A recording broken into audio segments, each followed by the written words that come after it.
Salut Ben, Hello tout le monde. ça va, t'es en forme et prêt pour l'édition 2024? Prêt?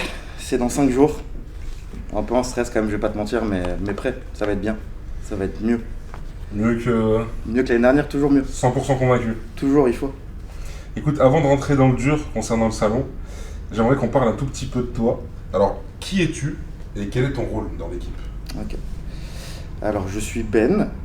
On n'a pas vraiment de rôle attribué. On est 3 associés, Nasser, Thomas et moi. Avant, il y avait Romain, qui est parti parce que il avait plus trop le temps de s'occuper de ça et avec sa boutique, ça lui prenait énormément de temps. Du coup, on est 3 et on se répartit un petit peu toutes les tâches. La vente de stands aux exposants, la négociation des sponsors, la communication, parce que c'est nous-mêmes qui la gérons. On a une community manager, mais on la guide un peu. On fait un peu tout en fait. D'accord. Quand tu dis Nasser, c'est ça, t'as dit? Nasser, Mr. Fuji. Mr. Fuji, du coup, qui a aussi une boutique Fuji Store, pour faire la pub. Et exactement. du coup, Romain Chat, qui est plus avec vous, mais qui Et a Romain aussi- Chat qui a une boutique qui s'appelle la Ligue du Jeu. D'accord. Ok. Et du coup, toi, malgré que personne n'a de rôle, quel est plus ton rôle de prédilection quand même? Thomas et moi, on gère un peu plus la logistique du salon. On gère toutes les réunions avec une équipe de filles qui travaillent chez Social Studio et je leur fais un coucou si elles passent par là. C'est elles qui gèrent toute la logistique et du coup on a des rendez-vous quasi toutes les semaines avec elles pour gérer au mieux la logistique du salon. La location de meubles, la location de murs, l'électricité, le staff à faire venir, les goodies, plein de choses. J'imagine que ça doit être déjà un sacré boxon. C'est un boxon mais c'est un boxon kiffant parce que tu vois pas le temps passer. Comme tu fais quelque chose que tu kiffes, Bah oui. c'est un rêve. Donc en fait moi le gala TCG je le perçois pas réellement comme un taf mais comme un kiff parce que j'ai un deuxième travail à côté. D'accord. Et du coup, si ça peut inspirer la jeunesse, Si ça peut inspirer la jeunesse. quelle est ta formation et quels sont tes diplômes? Ah, j'ai raté le bac, j'ai raté le brevet, j'étais un cancre. J'ai travaillé 6 ans en tant que chef de rang dans la restauration, 10 ans en tant que chef de rang en boîte de nuit. J'ai accumulé tous les petits tafs. Et maintenant j'ai le gala et je suis commercial dans une boîte. Donc pas scolaire du tout. Du tout, du tout. T'es tombé au final, peut-être complètement par hasard là-dedans, non? Complètement par hasard, pour mes. C'était en 2019 pour mes 29 ans. Je dis à mes potes, franchement, ce que je veux comme cadeau, c'est achetez-moi des cartes et on se fait une petite ouverture comme des gosses, comme à l'époque. Et c'était du Destiny Occulte. Et on a belle époque, kiffé Destiny la Occulte. série. On a kiffé la série. Très On belle était époque. 4 potes à le faire. Mhm. Et on a fait le Master Set à 4, on voulait tout, toutes les reverse, toutes les solos, tous les trucs, et on s'est pris de passion pour ça. Et il y avait Thomas avec moi dans le lot, et ça y est, on a commencé à être piqué. En vrai, du coup, je savais déjà que t'étais un cancre. Un vrai con. J'ai vu lors d'une interview de la chaîne Legend sur YouTube, présentée par Guillaume Play, j'ai vu Kev Adams parler d'un ami d'enfance qui s'appelait Bay. Tout à J'ai fait. vite compris que c'était toi parce qu'on avait déjà discuté avant. Est-ce que c'était vraiment comme il t'a décrit et donc, est-ce que tu aurais des petites anecdotes, des petits trucs comme ça J'étais un vrai cancre. Je l'emmenais avec moi dans mes conneries, sauf que lui, il avait l'intelligence d'arrêter au bon moment, quand moi je poussais le vice jusqu'au bout, parce que j'étais pas spécialement nul, j'avais pas des notes catastrophiques, mais j'étais surtout absent, et surtout j'adorais faire rire tout le monde, quoi. Donc j'étais le petit clown de la classe. Et ouais, lui, il arrivait toujours à se stopper au bon moment. Donc moi j'avais les avertissements et lui, il était J'imagine que même en dehors de ça, toi plus lui, ça devait être déjà une sacrée... Ah ouais, on a bien rigolé, t'es vrai fou. Ouais. J'ai pas d'anecdote là particulière à te Ouais, raconter. trop Si, privé peut-être. Non, mais c'est des trucs de gosse en plus, c'est des trucs qui vont pas nous faire rire aujourd'hui, mais qui nous faisaient rire quand on avait 12 ans ou 13 ans, tu vois. Du style, répéter tout ce que le prof te dit pendant des heures comme un perroquet, tu vois, c'est un truc, Ouais, c'est un bon. truc de bouffon. Ouais. Mais ouais, Mais ça reste quand même ça restait enfantin. ça reste des beaux souvenirs en vérité. Ouais. Du coup, alors bon, on va rappeler que c'est la 3e édition du Gala TCG. La première, c'était en 2022. Ouais. Ça passe vite, en vrai. C'était en 2022, Est-ce que juste vous après vous le Covid. attendiez à un tel succès? Pas du tout. Pas du tout parce que l'idée, comme je t'ai dit, pour revenir, en 2019, je commence à collectionner Pokémon avec Thomas. On connaît pas Nasser, on T'as connaît pas Romain. recommencé, tu veux dire? Non, t'étais j'ai plus commencé. jeune. Ah, J'ai d'accord. commencé parce que à 9 ans, quand j'ouvrais du set de base, j'estimais pas être un collectionneur. Ok, J'étais je juste vois un ce petit que- gosse qui Oui, t'es retombé dedans. paquait. Je suis retombé dedans Ouais. en 2019 avec Thomas. Du coup, on a commencé à faire nos propres achats un petit peu à droite à gauche, et des boosters lourds et des boosters légers. C'était encore à peu près abordable par rapport à aujourd'hui, parce que les prix aujourd'hui sont délirants. Et du coup, comme on a voulu acheter des items un peu plus gros et se lancer un peu plus dans la collection, grâce à Kev, j'ai pu faire la rencontre, et Thomas aussi, de Nasser et de Romain. Mr. Fuji. De Mr. Fuji et de Invest Collect à l'époque, qui aujourd'hui Donc déjà, en vrai, 2 collectionneurs, les plus grands. disons-le, légendaires en France déjà. Pour moi, c'est les plus grands. D'accord. Et peut-être que je manque d'objectivité parce que ce sont mes associés ou anciens associés. Non, faut rendre à César ce qui appartient à César. Mais c'est pour moi les 2 plus gros collectionneurs européens. Et ils rentrent pour moi dans le top 10 mondial, quoi. Mais après, ce n'est que mon avis. À prendre avec des pincettes, je n'ai pas la science infuse. Toi, tu vas penser que tu n'es pas objectif, mais tout bon collectionneur passionné Pokémon qui connaît un petit peu l'environnement, français en tout cas, connaissent ces noms. Normalement, connaissent ces noms. Voilà. Ouais. Et moi, donc, j'ai eu la chance de les rencontrer grâce à Kev, parce que Kev, il faut savoir que je l'ai piqué quand moi j'ai commencé à être piqué. J'ai dit à Kev, tu devrais commencer un petit peu Pokémon, c'est pas mal, bon délire. Je lui ai fait ouvrir du Destiny Occulte, il a kiffé. Il a commencé à acheter des plus gros items, c'était encore plus abordable. Et un jour, il achète une display Jungle à Romain. C'est juste après le confinement. Romain, Nasser et Vincent, l'associé de Romain de la Ligue du Jeu, viennent chez Kev, et c'est comme ça que je les rencontre. Et on a fait connaissance, on s'est pris de sympathie, on est devenus amis. On commençait au début à acheter un petit peu de trucs, il nous expliquait toutes les histoires de toutes les cartes, ce qui moi personnellement m'a passionné. Ouais, c'est passionnant. C'est passionnant. Et un jour, ils viennent chez Kev avec leur sac à dos rempli des items les plus rares que tu aies jamais vu de ta vie. Pikachu Illustrator, les trophies, les Kangaskhan, bref, un panel de cartes. Et ils nous font une petite soirée musée en disant voilà cette carte, comment je l'ai eue. Et voilà l'histoire de cette carte. Donc nous, on est comme des gosses. Surtout quand il y a des histoires derrière Comme des gosses. Mais il y a des histoires de dingue. Des obtentions, des achats, des échanges. Des fois, c'est un truc. Des luttes. Parfois, ils ont galéré pendant des années pour avoir tout ça, tu vois. Bien sûr. Et surtout qu'ils ont cru en ce truc-là avant même la hype et tout. Donc, franchement, c'est des vrais collectionneurs. Bravo à eux. Et en passant cette soirée, on s'est tous dit, en vrai de vrai, une soirée comme celle-là, il faut la proposer à tous les collectionneurs. Parce que on se parle sur Messenger. Alors, tu brûles un peu les étapes. Du coup, c'était quel a été le moment décisif qui vous a inspiré à développer un tel événement? Et je te laisse poursuivre. Bah, du coup, c'est un peu cette soirée-là. Ça s'est pas décidé le soir même, mais cette soirée-là a fait qu'on s'est dit qu'il fallait créer une soirée. À la base, c'était juste une soirée. Et juste un dîner même, pour être tout à fait honnête. On a des amis qui s'appellent Jules et Noam, qui avaient une boîte qui s'appelle Le Grand Dîner, qui organise des grands dîners un peu partout en France. Donc des dîners un peu haut de gamme, un peu dîner de gala, un peu guindés. Et ils sont venus nous voir en mode vous devriez faire un dîner Pokémon. Donc initialement ça devait être qu'un dîner. Et on voulait faire une partie exposition avec le Pikachu Illustrator, les trophies, quelques cartes Magic, quelques cartes Yu-Gi-Oh! Et vraiment rassembler une centaine, 200 de collectionneurs le temps d'une soirée et genre on célèbre notre passion commune, venez on kiffe. Une petite coupe de champagne, un petit peu de foie gras et on se voit parce qu'on se voit jamais en fait. On se parle tout le temps sur Messenger, sur Instagram, on fait des trades sur les groupes Facebook, mais on se voit pas. Donc c'était ça, initialement l'idée du gala, c'était ça. D'accord.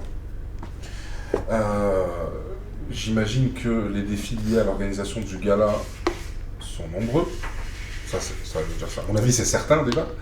Quels sont les plus importants et comment vous faites pour les relever quand vraiment des fois c'est un peu chaud? Alors sur le premier, on l'a vraiment organisé un peu à l'arrache.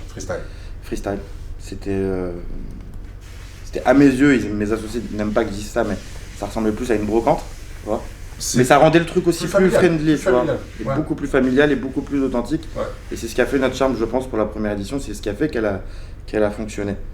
Parce qu'on était 400 visiteurs sur la première édition. Qui avait peut-être pas d'aspect financier mais surtout aussi. Non, c'est une perte. Oui, bien on sûr. perd de l'argent. Bien sûr. Le gala TCG perd de l'argent pendant très longtemps. J'ai aucun tabou à le dire. Du coup, il n'y a pas vraiment de challenge. Le challenge, c'est de gérer l'humain. Parce que finalement, tu parles avec des centaines de personnes qui te posent plein de questions qui ont le droit de poser, c'est normal qu'ils les posent, tu vois. J'aurais plus pensé à un côté logistique peut-être, la taille de la salle, le truc, l'éclairage, un problème de wifi, je sais pas. Alors ça, on est accompagné, comme je t'ai dit, par la société Social Studio qui nous enlève quand même une grosse épine du pied, on va pas se mentir, parce que c'est un métier et qui n'est pas le nôtre. Donc elle nous soulage à ce niveau-là. Il y a un proverbe qui dit si je trouve qu'un service est trop cher, réalisé par un professionnel, vraiment, tu t'imagines pas combien ça peut te coûter si tu essayes de faire un peu par toi-même. Ouais, clairement. Voilà. Clairement. Donc, et on s'est rendu compte que faire des salons et faire des conventions, c'est vraiment très très cher. Mais ça vaut le coup. Donc petit à petit, on va continuer à se battre et à grandir et tout de moon. Hein. Y a-t-il des moments où vous avez dû faire preuve de créativité ou de résilience pour résoudre tel ou tel problème ou... Franchement, on n'a pas connu tant de problèmes que ça, pour être tout à fait transparent. Des fois, c'est sur les idées, par exemple, avoir des bonnes idées, des trucs percutants. Moi, j'ai un truc je suis un peu un artiste, moi, dans le lot. Ouais. Parfois, je pars un petit peu en cacahuètes. Donc, ils sont là pour me redescendre sur terre. Mais on a tous nos idées, et puis on a une chance, c'est que ça matche ultra bien entre nous. Genre, il n'y a pas eu de galère d'associés. Il n'y a pas eu d'embrouille d'associés. Quand il y a des désaccords, on fait comme tout le monde, on procède au vote. On discute et on procède au vote. Et si moi un jour on vote contre un truc que je voulais pas spécialement, c'est pas grave, c'est le jeu, je l'accepte et au final je leur donne raison par la suite parce qu'ils avaient raison, tu vois. Donc il y a tout le temps une remise en question et il n'y a pas d'ego mal placé entre nous. Donc ça c'est franchement une chance. Thomas et Nasser sont, en plus d'être mes associés, de très bons amis avec qui les discussions sont fluides. Ça marche toujours mieux. Avec la communication, t'es obligé. Est-ce que tu as en tête une anecdote marquante, un truc inattendu qui s'est produit pendant l'organisation ou pendant les événements précédents? J'en sais rien, moi, pendant le salon, une personne qui s'évanouit, n'importe quoi en fait. En anecdote, moi l'anecdote qui nous a plus frappé, mais ça s'est pas passé pendant le salon, c'est comment on est rentré en contact avec l'Orcana. Ils se sont abonnés à notre site internet, à la newsletter de notre site internet. C'est un monsieur qui s'appelle Laurent Contios. Salut. On salue. Et Romain nous dit, Laurent Contios nous a ajouté sur la newsletter, il faut le contacter. Nous, on ne savait pas qui c'était. Et c'est comme ça qu'on a démarché l'Orcana. Quel est son rôle Il s'occupe du jeu réellement? Ouais. C'est le brand manager de Ravensburger en France. En France, ok. Donc nous, quand on est en relation, par exemple, avec Ravensburger et que c'est... j'ai oublié son nom, mais je crois qu'il s'appelle Paul. Voilà, je ne vais pas non plus dire son nom de famille. Après, ils sont beaucoup à travailler. Voilà, c'est ça que je voulais dire. Il y a des commerciaux, il y a des... Lui, c'est le boss. Ouais, pour le jeu, quoi. C'est le boss du fan game. Ouais, très bien. Comment tu vois l'évolution du salon, et même des salons, d'une manière générale je sais pas, des fois, il y en a qui pensent à la réalité virtuelle, à ces choses-là. Comment tu vois l'évolution du salon ou des salons, et en tout cas celui-ci depuis sa création? Et quelles sont les leçons les plus importantes que tu as retenues ou que vous avez retenues en cours de route? Okay. C'est deux questions en une finalement. Alors, où est-ce que je nous vois à long terme? Je vais parler vraiment à très long terme. Oui, tu le dis en vanne, mais oui, j'aimerais, moi c'est mon rêve. Il n'y a pas de limite. J'adorerais les États-Unis. Il y a un salon qui s'appelle le Collectocon qui a déjà pris une place gigantesque dans ce milieu, mais pourquoi pas? Franchement... Et moi, j'aimerais bien faire un plus petit gala TCG dans le sud de la France. Ouais, histoire de régaler un peu. Garder le côté main event à Paris. On reçoit beaucoup de messages de gens qui me disent ouais, c'est pas cool, vous le faites tout le temps à Paris. Ça, on y répond en se disant on vit à Paris. Donc c'est beaucoup plus simple d'organiser à Paris quand tu vis à Paris. Organiser un événement dans le sud, c'est plus compliqué, ça demande un peu plus de temps de notre part, mais on va le faire. Donc dans l'idée, ce serait ça. Ce serait un main event à Paris qui serait toujours dans ces eaux-là, avril-mai, et un plus petit événement dans le sud pour commencer. Après, s'il grandit, on le ferait grandir avec aussi. Je pense que, admettons, l'agglomération de Marseille, tu peux attirer déjà énormément. Une bonne partie du à sud Bordeaux aussi, il y a une vraie communauté. À Toulouse, il y a une vraie communauté. On le sait, hein. On ne fait pas semblant de ne pas voir. C'est peut-être aussi de venir sur la côte, par exemple, bien sûr, clairement, sur Paris, par exemple. Clairement. Donc, ouais, c'est un objectif. Et aussi faire quelques événements un petit peu à droite à gauche en Europe. Là, on a fait cette année un événement en Allemagne et à Cologne. Et franchement, qui s'est ultra bien passé. Il y avait 2200 visiteurs qui, pour une première édition, c'est plutôt fou, tu vois, quand on sait qu'on a commencé à 400 à Paris. Une salle gigantesque, la logistique était réglée par des professionnels en Allemagne très forts. C'était super, donc on va voir si on en refait un autre en Allemagne. Comment vous faites au niveau communication avec l'Allemagne? Ça parle anglais? Ça parle anglais, ça parle allemand aussi. Alors nous on a travaillé avec des Allemands pour le gala en Allemagne, qui s'appelle Yann et Simon. Salut, si, On salue aussi. on salue aussi, bien sûr. Et qui eux ont un peu plus géré la vente de stands, la communication avec les exposants parce qu'ils sont locaux. En fait, si on a envie d'aller en Italie, il va falloir qu'on travaille avec des Italiens. Si on a envie d'aller en Espagne, il va falloir qu'on travaille avec des Espagnols. On peut pas arriver nous en mode bonjour. Oui, bien sûr. Avec nos 3 mots d'anglais, c'est compliqué. Ouais, donc, et du coup, c'était la deuxième partie de la question. Quelles sont les leçons que vous avez retenues des éditions précédentes? Chaque édition, on a une leçon. La toute première leçon qu'on a pris, qu'on s'est mangé dans la gueule, c'est il fait trop chaud. Parce que t'étais là la première? Malheureusement, non. Malheureusement, non. Je pourrais aussi avoir une anecdote pour te l'expliquer, mais c'est pas le sujet. C'est au pavillon Vendôme, dans une salle des coffres en sous-sol. C'est une salle qui n'est pas du tout adaptée à de la convention. Initialement, il ne devait pas y avoir de convention, comme je te l'ai dit juste avant. En regardant la salle, on s'est dit, vas-y, on va faire une convention, sauf qu'on a mis 400 personnes dans 300 mètres carrés. Une chaleur. Mais tout le monde s'en est plaint. Moi, j'étais en eau toute la journée. Donc ça, c'était la première grosse leçon. Bien qu'il ait fait chaud sur la deuxième aussi. Hein. En fait, ça, on peut pas y passer. S'il y a du monde, il fera chaud. Pour celle-là, on a un peu plus d'hauteur sous plafond. Pour cette édition, la salle fait 5000 mètres carrés, quand elle faisait 1700 pour l'année dernière. Donc je pense qu'on va respirer un peu plus. Mais ça, c'est la première grosse leçon. Et les leçons, c'est toujours d'être à l'écoute des visiteurs. En fait, c'est eux qui te disent là où tu as déconné, quoi. Du coup, par exemple, il y a peut-être la leçon du deuxième, c'est de se dire, il nous faut plus grand, peut-être. Il nous faut plus grand. Et il y a une leçon et qui plaît pas. Et on a déjà eu des échos là-dessus. Il ne faut pas d'espace trade. Cette année, 3e édition du gala, il n'y aura pas d'espace trade. Parce que l'année dernière, on a mis des tables de trade. Et c'est devenu des stands. Les gens, ils vendaient comme si c'était des stands. Ah, mais il y en a, ils sont venus organiser le sac. Ils posaient les displays, les boosters, étiquetés, tout. Et c'est pas cool pour les exposants, tu vois, qui ont payé un droit de vente.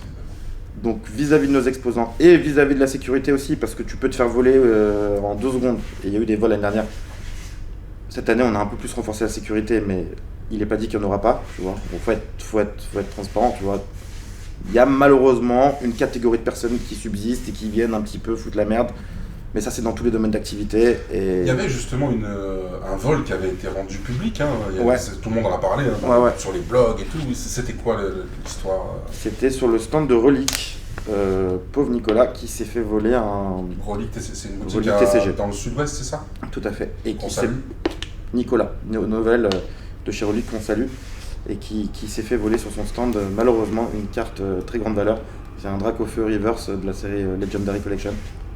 En PSA 10. Quelque chose qui coûtait plus de 8-10 000 euros peut-être? Ouais, je crois qu'on est dans les 10 15 000 euros. Si je dis pas de bêtises, parce que je suis pas un spécialiste de la cotation. Mais ouais, ça a été un mauvais épisode. On était dégoûtés nous aussi pour lui, parce qu'on se sentait impuissant, on pouvait rien faire, tu vois. Et il n'y a pas d'assurance, tu peux mettre la sécu que tu veux. Regarde dans les grands magasins, Carrefour, tout ce que tu veux. Tu peux mettre la sécu que tu veux, les caméras, tout ce que tu veux. Clairement. Un litige, un vol, quelque chose, ça peut arriver parce qu'il y aura toujours des gens mal intentionnés. Et puis, comment on peut rien faire en fait. Hein. C'est de la faute littéralement de personne à part du voleur en fait. Non, exactement. Mais bon, cette année, il y a quand même plus de sécurité. Plus de sécu, ouais. Et on fera un peu plus attention. Et les exposants aussi, on en tirait des leçons de ce petit cauchemar que Nicolas a vécu. Donc je pense que ça va être mieux. Yes. Quel est ton moment préféré lors du salon? Ou même dans ceux qui sont passés ou ceux qui sont à venir? Est-ce que tu as un moment qui va arriver, tu vas te dire ah, je l'attends ce moment-là et tout, donc ton moment préféré et qui te rappelle pourquoi tu es là et pourquoi tu es dans cette aventure? Alors mon moment préféré à moi, à titre personnel en tant qu'organisateur, c'est le samedi soir quand je suis au dîner et que j'ai un peu de recul sur la situation et que ça s'est bien passé à la journée convention. s'est bien passée. Donc quand ça s'est bien passé à la convention le samedi, qu'il y a beaucoup de monde, que les gens sont contents, et que je suis au dîner, et que je bois un petit verre, et que c'est 5 minutes pour souffler, c'est là que je suis vraiment très très content. Et le dimanche, je suis là, je suis un visiteur. C'est-à-dire que je ne travaille plus, et je fais le tour des stands, je fais un peu de shopping, parce que je kiffe ça moi aussi, hein. C'est pour ça qu'on a monté ce projet, c'est parce qu'on le kiffe initialement. Et le dimanche, ouais, je suis en mode visiteur. Mais donc, ouais, c'est ça les moments que je kiffe le plus dans la convention. C'est bien mérité aussi. Hein. Ouais. Parce que c'est pas juste la journée, c'est pas la semaine, c'est pas le mois. Ah ouais, non, on bosse. C'est peut-être les 6-7 mois avant. Ouais. Franchement, on bosse depuis septembre sur celui-là. Mais en même temps, on bossait sur l'événement en Allemagne aussi, excuse-moi. Ouais, c'est déjà ça aussi. Donc à un moment donné, il y avait 2 événements en match. Mais c'est cool, on kiffe ce qu'on fait, donc on voit pas le temps passer. Alors, c'est quoi l'atmosphère qui règne en interne cette semaine-là, sur la dernière semaine Écoute, sans faire le mec qui a pris la grosse tête, on est beaucoup plus près que l'année dernière. Parce que plus le temps passe et plus nous aussi on gagne en skills et on est un peu plus à l'aise qu'avant, tu vois. C'est la routine limite. Non, en routine, jamais. Le stress, il sera toujours là parce que c'est un milieu, l'événementiel, c'est un milieu qui est rempli de stress. Tu seras stressé toute ta vie. Mais on est plus prêt aujourd'hui que l'année dernière. Et j'espère que l'année prochaine, on sera encore plus prêt, et ainsi de suite, et qu'un jour, on soit vraiment à l'aise. Mais le stress, il ne disparaîtra jamais.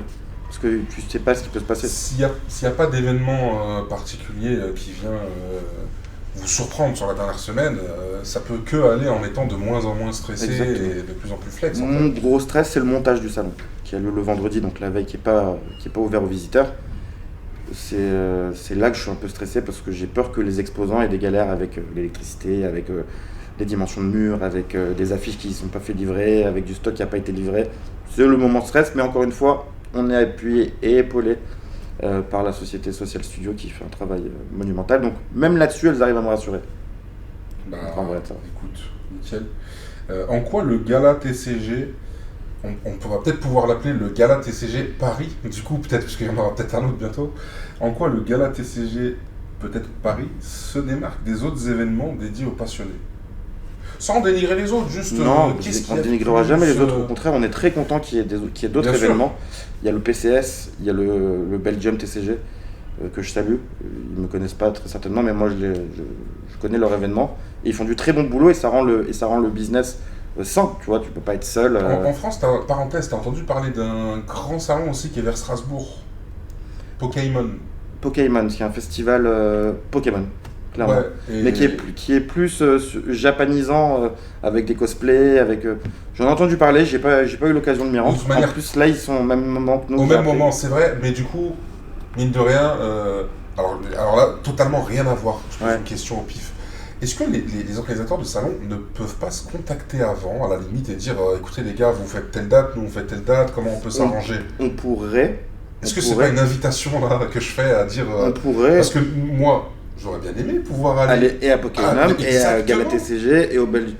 Et si moi je réfléchis comme ça, c'est que le public réfléchit comme ça, je pense. C'est rare que ça morde. Là, cette année, ça mord, et je vais vous dire pourquoi ça mord, c'est parce que c'est un week-end de pont. C'est le meilleur. Donc forcément, c'est le meilleur week-end. On savait même pas nous qu'il y avait Pokémon en face, on l'a appris après, et apparemment on est venu après eux en plus, donc on s'excuse l'équipe de Pokémon. Oui. C'était pas voulu, c'est pas un coup de traite qu'on est en train de vous faire. Ouais, carrément. Ce serait franchement. Mais nous, on est ouvert à la discussion avec tout le monde. On est vraiment peace and love.